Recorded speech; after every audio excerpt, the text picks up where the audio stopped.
ਸਤਿ ਸ਼੍ਰੀ ਅਕਾਲ। ਤੁਸੀਂ ਜੁੜੇ ਹੋਏ ਹੋ ਪੰਜਾਬੀ ਰੇਡੀਓ ਯੂਐਸਏ ਦੇ ਨਾਲ ਤੇ ਮੈਂ ਹਾਂ ਪ੍ਰਵੀਨ ਸ਼ਰਮਾ ਲੈ ਕੇ ਹਾਜ਼ਰ ਹਾਂ ਪ੍ਰੋਗਰਾਮ ਖਬਰ ਤੇ ਨਜ਼ਰ। ਪੰਜਾਬੀ ਰੇਡੀਓ ਯੂਐਸਏ ਨੂੰ ਇਸ ਵੇਲੇ ਤੁਸੀਂ ਏਐਮ ਐਫਐਮ ਸਟੇਸ਼ਨਸ ਦੇ ਨਾਲ-ਨਾਲ ਰੇਡੀਓ ਸੈੱਟ ਤੇ ਨੈੱਟ ਤੇ ਮੋਬਾਈਲ ਐਪ ਦੇ ਨਾਲ-ਨਾਲ ਸੋਸ਼ਲ ਮੀਡੀਆ ਪਲੇਟਫਾਰਮਸ ਤੇ ਵੀ ਸੁਣ ਰਹੇ ਹੋ, ਦੇਖ ਰਹੇ ਹੋ।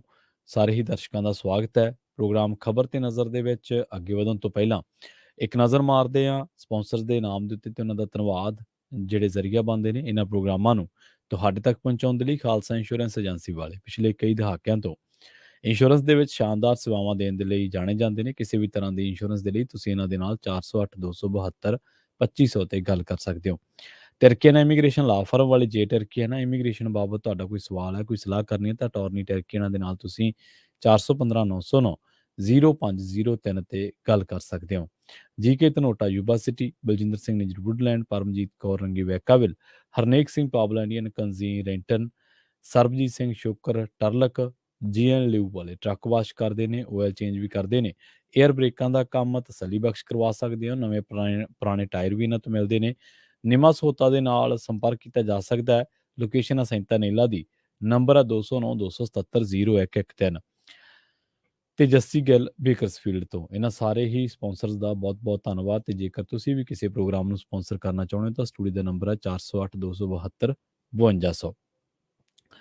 ਖਬਰਾਂ ਦੀ ਸ਼ੁਰੂਆਤ ਕਰਦੇ ਹਾਂ ਗਾਇਕ ਅਦਾਕਾਰ ਦਲਜੀਤ ਦੋਸਾਂਝ ਦੇ ਬਿਆਨ ਤੋਂ। ਦਲਜੀਤ ਦੋਸਾਂਝ ਨੇ ਗਾਇਕ ਸਿੱਧੂ ਮੂਸੇਵਾਲਾ ਦੇ ਕਤਲ ਬਾਰੇ ਖੁੱਲ੍ਹ ਕੇ ਸਰਕਾਰ ਨੂੰ ਜ਼ਿੰਮੇਵਾਰ ਕਰਾਰ ਦਿੱਤਾ ਹੈ। ਐਚਟੀ ਦੇ ਵਿੱਚ ਛਪੀ ਰਿਪੋਰਟ ਦੇ ਮੁਤਾਬਕ ਹਾਲ ਹੀ ਦੇ ਵਿੱਚ ਦਿੱਤੇ ਇੰਟਰਵਿਊ ਦੇ ਵਿੱਚ ਦਲਜੀਤ ਨੇ ਪਿਛਲੇ ਦਿਨੀ ਕਲਾਕਾਰਾਂ ਦੀਆਂ ਹੱਤਿਆਵਾਂ ਤੇ ਆਪਣੀ ਚੁੱਪੀ ਤੋੜੀ ਤੇ ਇਸ ਦੇ ਲਈ ਸਰਕਾਰ ਦੀ ਨਲਾਇਕੀ ਨੂੰ ਜ਼ਿੰਮੇਵਾਰ ਠਹਿਰਾਇਆ। ਦਲਜੀਤ ਨੇ ਕਿਹਾ ਕਿ ਇਹਨਾਂ ਸਾਰਿਆਂ ਨੇ ਸਖਤ ਮਿਹਨਤ ਕੀਤੀ। ਮੈਨੂੰ ਨਹੀਂ ਲੱਗਦਾ ਕਿ ਕਲਾਕਾਰ ਕਿਸੇ ਨਾਲ ਕੁਝ ਗਲਤ ਕਰ ਸਕਦਾ। ਮੈਂ ਆਪਣੇ ਤਜਰਬੇ ਦੀ ਗੱਲ ਕਰ ਰਿਹਾ। ਕਲਾਕਾਰ ਅਤੇ ਕਿਸੇ ਹੋਰ ਦੇ ਵਿਚਕਾਰ ਕੁਝ ਵੀ ਹੋ ਸਕਦਾ ਹੈ, ਤਾਂ ਫਿਰ ਕੋਈ ਹੋਰ ਕਿਸੇ ਨੂੰ ਕਿਉਂ ਮਾਰੇਗਾ? ਇਹ ਬਹੁਤ ਦੁਖਦਾਈ ਗੱਲ ਹੈ। ਉਹਨਾਂ ਕਿਹਾ ਕਿ ਇਸ ਬਾਰੇ ਗੱਲ ਕਰਨਾ ਵੀ ਔਖਾ ਹੈ। ਮੂਸੇਵਾਲਾ ਦੇ ਕਤਲ ਤੋਂ ਪਹਿਲਾਂ ਉਸ ਦੀ ਸੁਰੱਖਿਆ ਵਾਪਸ ਲੈਣ ਬਾਰੇ ਦਲਜੀਤ ਨੇ ਕਿਹਾ ਸੀਗਾ ਕਿ ਇਹ ਸਰਕਾਰ ਦੀ 100% ਨਲਾਇਕੀ ਹੈ। ਇਹ ਰਾਜਨੀਤੀ ਹੈ ਤੇ ਰਾਜਨੀਤੀ ਬਹੁਤ ਗੰਦੀ ਹੈ। ਅਸੀਂ ਪ੍ਰਮਾਤਮਾ ਅੱਗੇ ਅਰਦਾਸ ਕਰ ਸਕਦੇ ਹਾਂ ਕਿ ਉਸ ਨੂੰ ਇਨਸਾਫ ਮਿਲੇ ਤੇ ਅਜਿਹਾ ਦੁਖਾਂਤ ਨਾ ਵਾਪਰੇ। ਦਲਜੀਤ ਦੋਸਾਂਝ ਆਪਣੀ ਬੇਬਾਕੀ ਦੇ ਲਈ ਵੀ ਜਾਣੇ ਜਾਂਦੇ ਨੇ। ਜਿੱਥੇ ਕਲਾਕਾਰੀ ਦੇ ਵਿੱਚ ਉਹਨਾਂ ਦਾ ਇੱਕ ਮੁਕਾਮ ਹੈ ਤੇ ਉੱਥੇ ਆਪਣੀ ਬੇਬਾਕੀ ਦੇ ਲਈ ਵੀ ਜਾਣੇ ਜਾਂਦੇ ਨੇ। ਸਮੇਂ-ਸਮੇਂ ਤੇ ਉਹ ਕਈ ਵਾਰ ਦਲਜੀਤ ਦੋਸਾਂਝ ਕਈ ਮਸਲਿਆਂ ਤੇ ਕਈ ਅਹਿਮ ਟਿੱਪਣੀਆਂ ਕਰ ਜਾਂਦੇ ਨੇ। ਮੂਸੇਵਾਲੇ ਦੇ ਕਤਲ ਦੇ ਮਾਮਲੇ ਦੇ ਵਿੱਚ ਮਿਊਜ਼ਿਕ ਇੰਡਸਟਰੀ ਦੇ ਵਿੱਚ ਦਲਜੀਤ ਸ਼ਾਇਦ ਕੁਝ ਚੁਣਿੰਦੇ ਗਾਇਕਾਂ ਤੋਂ ਬਾਅਦ ਪਹਿਲਾ ਗਾਇਕ ਹੈ ਜਿਹਨੇ ਖੁੱਲ੍ਹ ਕੇ ਇਸ ਬਾਰੇ ਗੱਲਬਾਤ ਕੀਤੀ ਹੈ। ਨਹੀਂ ਤਾਂ ਮਿਊਜ਼ਿਕ ਇੰਡਸਟਰੀ ਦਾ ਵੱਡਾ ਹਿੱਸਾ ਇਸ ਵੇਲੇ ਮੂਸੇਵਾਲੇ ਦੇ ਕਤਲ ਨੂੰ ਲੈ ਕੇ ਜਾਂ ਮੂਸੇਵਾਲੇ ਦੇ ਕਤਲ ਦੇ ਮਾਮਲੇ ਦੇ ਵਿੱਚ ਕੁਝ ਵੀ ਬੋਲਣ ਤੋਂ ਅਸਮਰੱਥ ਹੈ। ਲੱਗਦਾ ਨਹੀਂ ਕਿ ਉਹਨਾਂ ਦੇ ਵਿੱਚ ਕਿਸੇ ਦੇ ਵਿੱਚ ਵੀ ਬੈਕਬੋਨ ਹੈ। ਸਾਰੇ ਚੁੱਪ ਜਿਹੜੀ ਆ ਵੱਟੀ ਬੈਠੇ ਹੈ ਕਿ ਕਿਤੇ ਸਾਨੂੰ ਨਾ ਕੁਛ ਹੋ ਜੇ, ਕਿਤੇ ਸਾਡੇ ਨਾਲ ਕੋਈ ਹੋ ਜੇ। ਪਰ ਜਿੱਥੇ ਕਿਤੇ ਵੀ ਅਨਿਆਂ ਹੁੰਦਾ ਬੰਦੇ ਨੂੰ ਬੋਲਣਾ ਜ਼ਰੂਰ ਚਾਹੀਦਾ। ਖੈਰ, ਗੱਲ ਕਰਦੇ ਹਾਂ ਆਪਾਂ ਸਰਕਾਰ ਦੀ। ਪੰਜਾਬ ਸਰਕਾਰ ਹੁਣ ਕਿਫਾਇਤੀ ਮੁਹਿੰਮ ਦੇ ਤਹਿਤ ਕਿਸੇ ਵੀ ਕੈਬਨਿਟ ਮੰਤਰੀ ਅਤੇ ਵਿਧਾਇਕ ਦੀ ਹੋਟਲਾਂ ਦੇ ਵਿੱਚ ਠਹਿਰ ਦਾ ਖਰਚਾ ਨਹੀਂ ਚੁੱਕੇਗੀ। ਮੁੱਖ ਮੰਤਰੀ ਭਗਵੰਤ ਮਾਨ ਨੇ ਕੁਝ ਦਿਨ ਪਹਿਲਾਂ ਜ਼ੁਬਾਨੀ ਹਦਾਇਤ ਜਾਰੀ ਕੀਤੀ ਸੀ ਕਿ ਵਜ਼ੀਰ ਜ਼ਿਲ੍ਹਿਆਂ ਦੇ ਵਿੱਚ ਆਪਣੇ ਦੌਰਿਆਂ ਦੇ ਦੌਰਾਨ ਸਰਕਟ ਹਾਊਸਾਂ ਅਤੇ ਗੈਸਟ ਹਾਊਸਾਂ ਦੇ ਵਿੱਚ ਠਹਿਰਨਗੇ। ਉਹਨਾਂ ਮੰਤਰੀਆਂ ਤੋਂ 5 ਤਾਰਾ ਕਲਚਰ ਦੇ ਖਾਤਮੇ ਦੇ ਲਈ ਸਹਿਯੋਗ ਮੰਗਿਆ ਸੀ।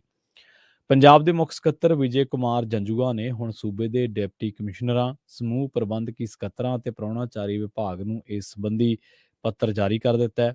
ਇਸ ਪੱਤਰ ਦਾ ਉਤਾਰਾ ਕੈਬਨਿਟ ਵਜ਼ੀਰਾਂ ਅਤੇ ਵਿਧਾਇਕਾਂ ਨੂੰ ਵੀ ਭੇਜਿਆ ਗਿਆ ਹੈ।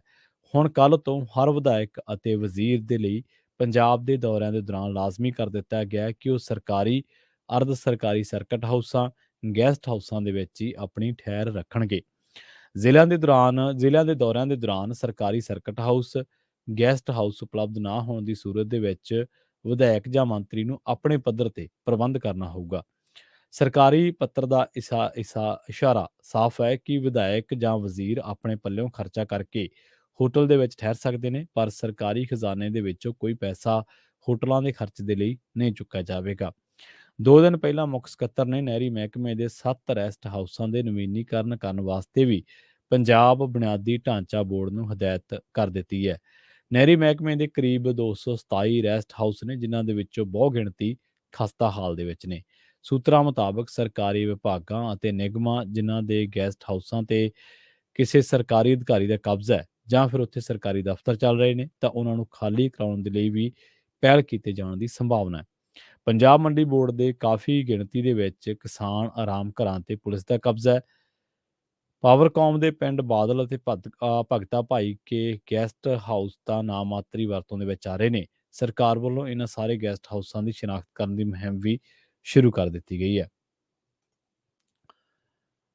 ਪੰਜਾਬ ਦੇ ਤਰਨਤਾਰਨ ਜ਼ਿਲ੍ਹੇ ਦੇ ਵਿੱਚ ਭਾਰਤ ਪਾਕਿਸਤਾਨ ਸਰਹੱਦ ਦੇ ਨੇੜੇ ਡਰੋਨ ਨੂੰ 3 ਕਿਲੋਗ੍ਰਾਮ ਹੈਰੋਇਨ ਸਮੇਤ ਬਰਾਮਦ ਕੀਤਾ ਗਿਆ ਹੈ। ਇਸ ਬਾਰੇ ਜਾਣਕਾਰੀ ਦੇ ਮੁਤਾਬਕ ਇਹ ਬਰਾਮਦਗੀ ਪੰਜਾਬ ਪੁਲਿਸ ਅਤੇ ਬੀਐਸਐਫ ਦੇ ਸਾਂਝੇ ਆਪਰੇਸ਼ਨ ਦੇ ਵਿੱਚ ਕੀਤੀ ਗਈ ਹੈ। ਇਸੇ ਤਰ੍ਹਾਂ ਜੇਕਰ ਰੁਖ ਕਰੀਏ ਫਾਜ਼ਿਲਕਾ ਦਾ, ਤਾਂ ਫਾਜ਼ਿਲਕਾ ਦੇ ਵਿੱਚ ਵੀ ਭਾਰਤ ਪਾਕਿਸਤਾਨ ਸਰਹੱਦ ਤੇ ਕੌਮਾਂਤਰੀ ਚੌਕੀ ਚੌਕੀ ਸਵਾਰ ਵਾਲੀ ਨੇੜੇ ਸਥਿਤ ਸਰਹੱਦੀ ਪਿੰਡ ਚੂੜੀਵਾਲਾ ਚਿਸ਼ਤੀ ਦੇ ਖੇਤਾਂ ਦੇ ਵਿੱਚੋਂ ਬੀਐਸਐਫ ਦੇ ਜਵਾਨਾਂ ਨੇ ਲਗਭਗ 27 ਕਿਲੋ ਹੈਰੋਇਨ ਤੇ ਹਥਿਆਰ ਬਰਾਮਦ ਕੀਤੇ ਨੇ। ਪਤਾ ਲੱਗਾ ਕਿ ਇਹ ਹੈਰੋਇਨ ਡਰੋਨ ਦੇ ਰਾਹੀਂ ਪਾਕਿਸਤਾਨ ਤੋਂ ਭਾਰਤ ਵੱਲ ਭੇਜੀ ਗਈ ਹੈ। ਇਸ ਦੀ ਸੂਹ ਮਿਲਣ ਤੇ ਬੀਐਸਐਫ ਜਵਾਨਾਂ ਨੇ ਡਰੋਨ ਦਾ ਪਿੱਛਾ ਕੀਤਾ ਤੇ ਉਸ ਤੇ ਗੋਲੀਬਾਰੀ ਕੀਤੀ। ਇਸੇ ਦੌਰਾਨ ਡਰੋਨ ਵਾਪਸ ਪਰਤ ਗਿਆ। ਇਸ ਮਗਰੋਂ ਬੀਐਸਐਫ ਦੇ ਜਵਾਨਾਂ ਵੱਲੋਂ ਵਿੱਢੀ ਗਈ ਤਲਾਸ਼ੀ ਮੁਹਿੰਮ ਦੇ ਦੌਰਾਨ ਉਕਤ ਇਲਾਕੇ ਦੇ ਵਿੱਚੋਂ ਹੈਰੋਇਨ ਦੇ 30 ਪੈਕਟ ਬਰਾਮਦ ਕੀਤੇ ਗਏ, ਜਿਨ੍ਹਾਂ ਦਾ ਵਜ਼ਨ ਤਕਰੀਬਨ 26 ਕਿਲੋ 850 ਗ੍ਰਾਮ ਬਣਦਾ ਹੈ, ਤਕਰੀਬਨ 27 ਕਿਲੋ। ਤਾਂ ਇਸੇ ਦੌਰਾਨ ਹਥਿਆਰ ਵੀ ਬਰਾਮਦ ਕੀਤੇ ਗਏ ਨੇ। ਇਸ ਮੌਕੇ ਖੇਪ ਪ੍ਰਾਪਤ ਕਰਨ ਦੇ ਲਈ ਆਏ 3-4 ਸ਼ੱਕੀਆਂ ਤੇ ਵੀ ਬੀਐਸਐਫ ਵੱਲੋਂ ਗੋਲੀਬਾਰੀ ਕੀਤੀ ਗਈ ਹੈ, ਪਰ ਉਹ ਭੱਜਣ ਦੇ ਵਿੱਚ ਕਾਮਯਾਬ ਰਹੇ। ਬੀਐਸਐਫ ਦੇ ਡੀਆਈਜੀ ਵੀਕੇ ਬੜੋਲਾ ਨੇ ਦੱਸਿਆ ਕਿ ਬੀਐਸਐਫ ਦੀ 55ਵੀਂ ਬਟਾਲੀਅਨ ਦੇ ਜਵਾਨਾਂ ਨੇ ਬੀਤੀ ਰਾਤ ਲਗਭਗ 12 ਵਜੇ ਡਰੋਨ ਦੀ ਆਵਾਜ਼ ਸੁਣੀ ਸੀ, ਜਿਸ ਤੋਂ ਬਾਅਦ ਉਕਤ ਕਾਰਵਾਈ ਨੂੰ ਅੰਜਾਮ ਦਿੱਤਾ ਗਿਆ।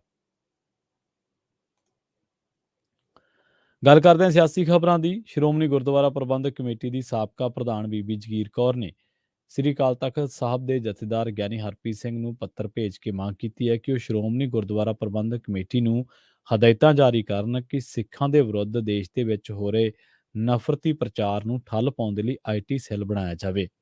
ਬੀਬੀ ਜਗੀਰ ਕੌਰ ਨੇ ਆਪਣੀ ਇਸ ਚਿੱਠੀ ਨੂੰ ਫੇਸਬੁੱਕ ਅਕਾਊਂਟ ਤੇ ਵੀ ਸਾਂਝਾ ਕੀਤਾ ਹੈ। ਕਮੇਟੀ ਦੇ ਲਈ ਪ੍ਰਧਾਨਗੀ ਦੇ ਲਈ ਜਿਹੜੀ ਚੋਣ ਹੋਈ ਸੀ, ਉਸ ਚੋਣ ਸਮੇਂ ਵੀ ਉਹਨਾਂ ਨੇ ਇਸ ਗੰਭੀਰ ਮੁੱਦੇ ਨੂੰ ਪੰਥਕ ਏਜੰਡੇ ਦੇ ਵਿੱਚ ਉਠਾਇਆ ਸੀ। ਇਸ ਨੂੰ ਅਮਲ ਦੇ ਵਿੱਚ ਲਿਆਉਣ ਦੇ ਲਈ ਅਕਾਲ ਤਖ਼ਤ ਦੇ ਜਥੇਦਾਰ ਗਿਆਨੀ ਹਰਪ੍ਰੀਤ ਸਿੰਘ ਨੂੰ ਪੱਤਰ ਭੇਜਿਆ ਗਿਆ ਹੈ ਕਿ ਦੇਸ਼ ਭਰ ਦੇ ਵਿੱਚ ਸਿੱਖਾਂ ਦੇ ਖਿਲਾਫ ਜਿਹੜਾ ਨਫ਼ਰਤੀ ਪ੍ਰਚਾਰ ਕੀਤਾ ਜਾ ਰਿਹਾ ਹੈ, ਉਸ ਨੂੰ ਰੋਕਿਆ ਜਾਣਾ ਚਾਹੀਦਾ ਹੈ। ਉਧਰ ਦੂਜੇ ਪਾਸੇ ਗੱਲ ਕਰੀਏ ਹਰਦਿਆਲ ਸਿੰਘ ਕੰਬੋਜ ਦੀ। ਪਟਿਆਲਾ ਦੇ ਰਾਜਪੁਰਾ ਦੇ ਵਿੱਚ ਪੱਤਰਕਾਰ ਰਮੇਸ਼ ਸ਼ਰਮਾ ਨੂੰ ਖੁਦਕੁਸ਼ੀ ਕਰਨ ਦੇ ਲਈ ਮਜਬੂਰ ਕਰਨ ਦੇ ਦੋਸ਼ੀ ਸਾਬਕਾ ਕਾਂਗਰਸੀ ਵਿਧਾਇਕ ਹਰਦਿਆਲ ਸਿੰਘ ਕੰਬੋਜ ਨੂੰ ਲੋਕਲ ਜਿਹੜੀ ਅਦਾਲਤ ਆ ਉਹਨੇ ਰਾਹਤ ਨਹੀਂ ਦਿੱਤੀ। ਕੋਰਟ ਤੋਂ ਜਿਹੜੀ ਅਗਾਊਂ ਜ਼ਮਾਨਤ ਨਾ ਮਿਲਣ ਤੋਂ ਬਾਅਦ ਵੀ ਦੋਸ਼ੀ ਫਰਾਰ ਹੈ। ਮਾਮਲੇ ਦੇ ਵਿੱਚ ਦੋਸ਼ੀ ਹਰਦਿਆਲ ਤੇ ਉਹਦਾ ਮੁੰਡਾ ਨਿਰਭੈ ਸਿੰਘ ਆਪਣੀ ਜਿਹੜੀ ਹੈ ਕਰੀਬ 6 ਜਿਹੜੇ ਹੋਰ ਉਹਨਾਂ ਦੇ ਸਾਥੀ ਉਹਨਾਂ ਦੇ ਨਾਲ ਫਰਾਰ ਦੱਸੇ ਗਏ ਹੈ।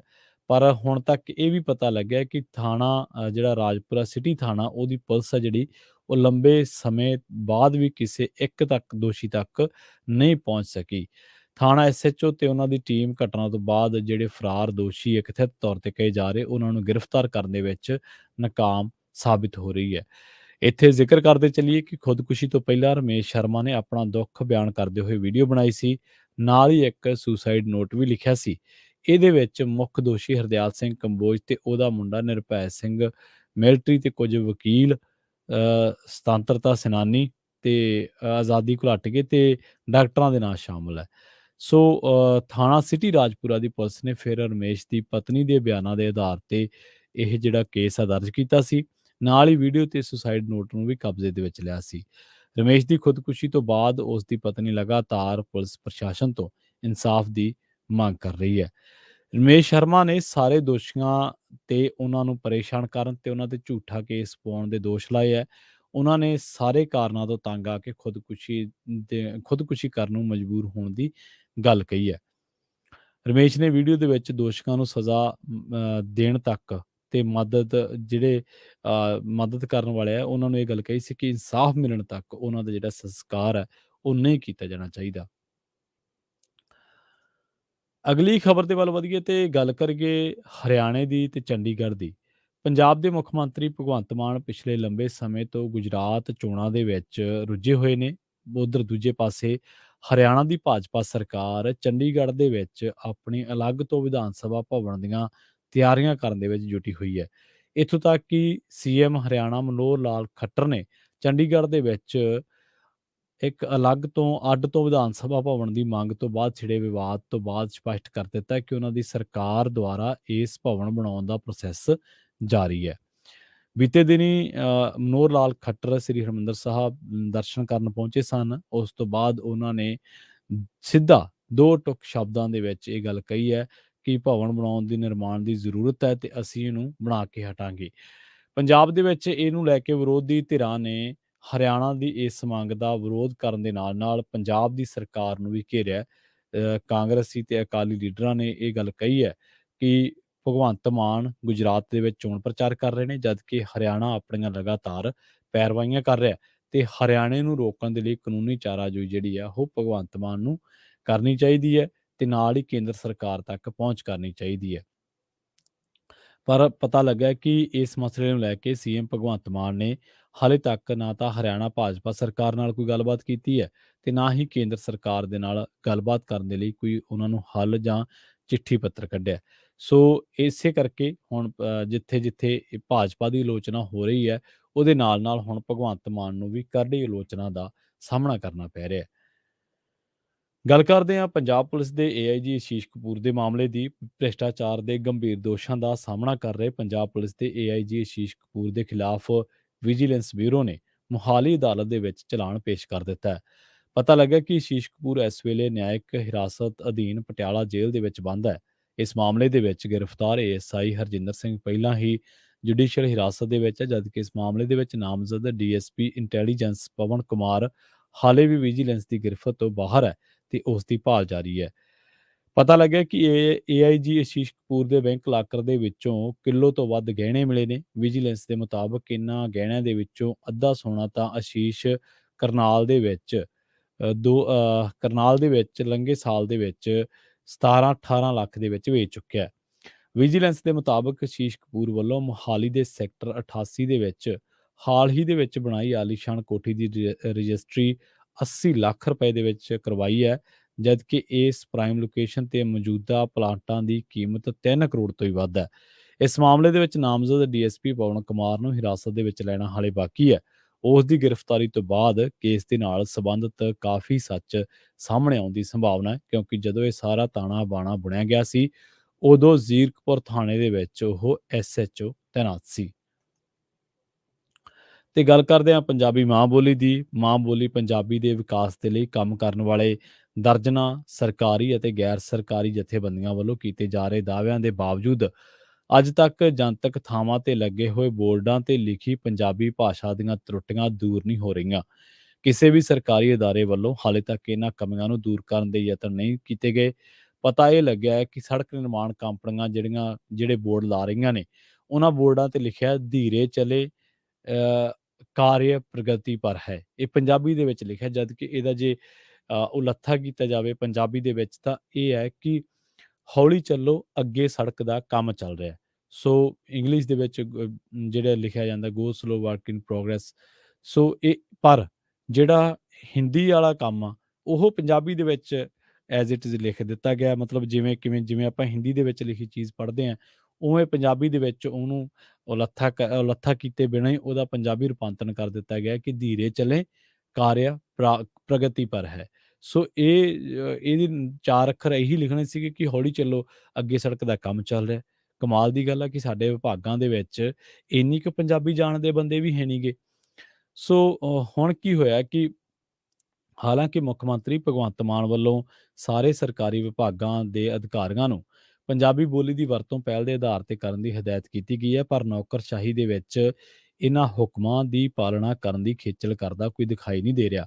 ਸੇਵਾ ਮੁਕਤ ਡੀਐਸਪੀ ਤੇ ਪੰਜਾਬੀ ਭਾਸ਼ਾ ਦੇ ਪ੍ਰੇਮੀ ਬਹਾਦਰ ਸਿੰਘ ਰਾਓ ਨੇ ਹਾਲ ਹੀ ਦੇ ਵਿੱਚ ਆਪਣੇ ਸੋਸ਼ਲ ਮੀਡੀਆ ਅਕਾਊਂਟ ਦੇ ਰਾਹੀਂ ਇੱਕ ਸੜਕ ਉਸਾਰੀ ਕੰਪਨੀ ਵੱਲੋਂ ਪੂਰੇ ਸੂਬੇ ਦੇ ਵਿੱਚੋਂ ਲੰਘਦੇ ਐਕਸਪ੍ਰੈਸ ਵੇ ਦੇ ਲਈ ਚੱਲਦੇ ਕੰਮਾਂ ਤੇ ਲੱਗੇ ਹੋਏ ਬੋਰਡਾਂ ਦੀਆਂ ਤਸਵੀਰਾਂ ਪਾਈਆਂ ਤੇ ਖਦਸ਼ਾ ਜ਼ਾਹਰ ਕੀਤਾ ਕਿ ਜੇਕਰ ਲੋੜੀਂਦੇ ਕਦਮ ਤੁਰੰਤ ਨਾ ਚੁੱਕੇ ਗਏ ਤਾਂ ਇਹਨਾਂ ਚੇਤਾਵਨੀ ਬੋਰਡਾਂ ਨੇ ਹੀ ਸਾਡੀ ਮਾਂ ਬੋਲੀ ਦੀ ਦਸ਼ਾ ਵਿਗਾੜ ਦੇਣੀ ਹੈ। ਉਹਨਾਂ ਮਾਲਵੇ ਦੇ ਵਿੱਚ ਕਈ ਥਾਈਂ ਲੱਗੇ ਇੱਕ ਬੋਰਡ ਦਾ ਜ਼ਿਕਰ ਕੀਤਾ, ਜਿਸ ਦੇ ਵਿੱਚ ਹੌਲੀ ਚੱਲੋ, ਕੰਮ ਚੱਲ ਰਿਹਾ ਹੈ ਜਾਂ ਅੱਗੇ ਸੜਕ ਦਾ ਕੰਮ ਚੱਲ ਰਿਹਾ ਹੈ, ਇਹਨੂੰ ਧੀਰੇ ਚੱਲੇ, ਕਾਰਜ ਪ੍ਰਗਤੀ ਪਰ ਹੈ ਲਿਖਿਆ ਗਿਆ ਹੈ।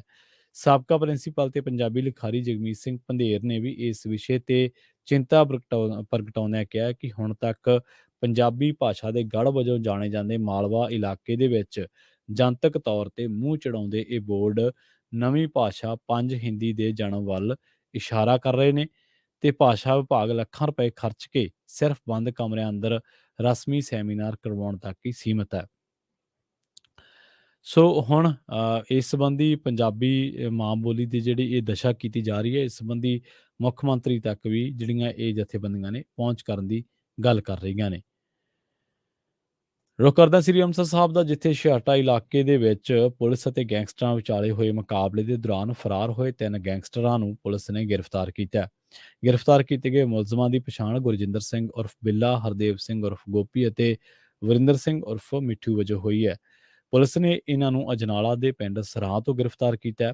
ਜ਼ਿਕਰਯੋਗ ਹੈ ਕਿ ਕੱਲ੍ਹ ਪੁਲਿਸ ਨੇ ਉਕਤ ਵਿਅਕਤੀਆਂ ਦੇ ਸਾਥੀਆਂ ਬਲਦੇਵ ਸਿੰਘ ਉਰਫ ਰਵੀ ਅਤੇ ਰੋਬਿਨ ਸਿੰਘ ਉਰਫ ਰੋਬਿਨ ਨੂੰ ਗ੍ਰਿਫਤਾਰ ਕੀਤਾ ਸੀ ਅਤੇ ਇਹਨਾਂ ਦੇ ਕੋਲੋਂ 5 ਪਿਸਤੌਲ ਹਾਸਲ ਕੀਤੇ ਗਏ ਨੇ। ਸੋ ਪੰਜਾਬੀ ਰੇਡੀਓ USA ਦੇ ਪ੍ਰੋਗਰਾਮ ਖਬਰ ਤੇ ਨਜ਼ਰ ਦੇ ਵਿੱਚ ਇੰਨਾ ਹੀ। ਮੈਨੂੰ ਪ੍ਰਵੀਨ ਸ਼ਰਮਾ ਨੂੰ ਇੱਥੇ ਦਿਓ ਇਜਾਜ਼ਤ। ਜੁੜੇ ਰਹੋ ਪੰਜਾਬੀ ਰੇਡੀਓ USA ਦੇ ਨਾਲ। ਤੇ ਆਖਿਰ ਦੇ ਵਿੱਚ ਇੱਕ ਵਾਰ ਫਿਰ ਤੋਂ ਤੁਹਾਨੂੰ ਸਭ ਨੂੰ ਪਿਆਰ ਸਤਿਕਾਰ ਸਹਿਤ ਸਤਿ ਸ਼੍ਰੀ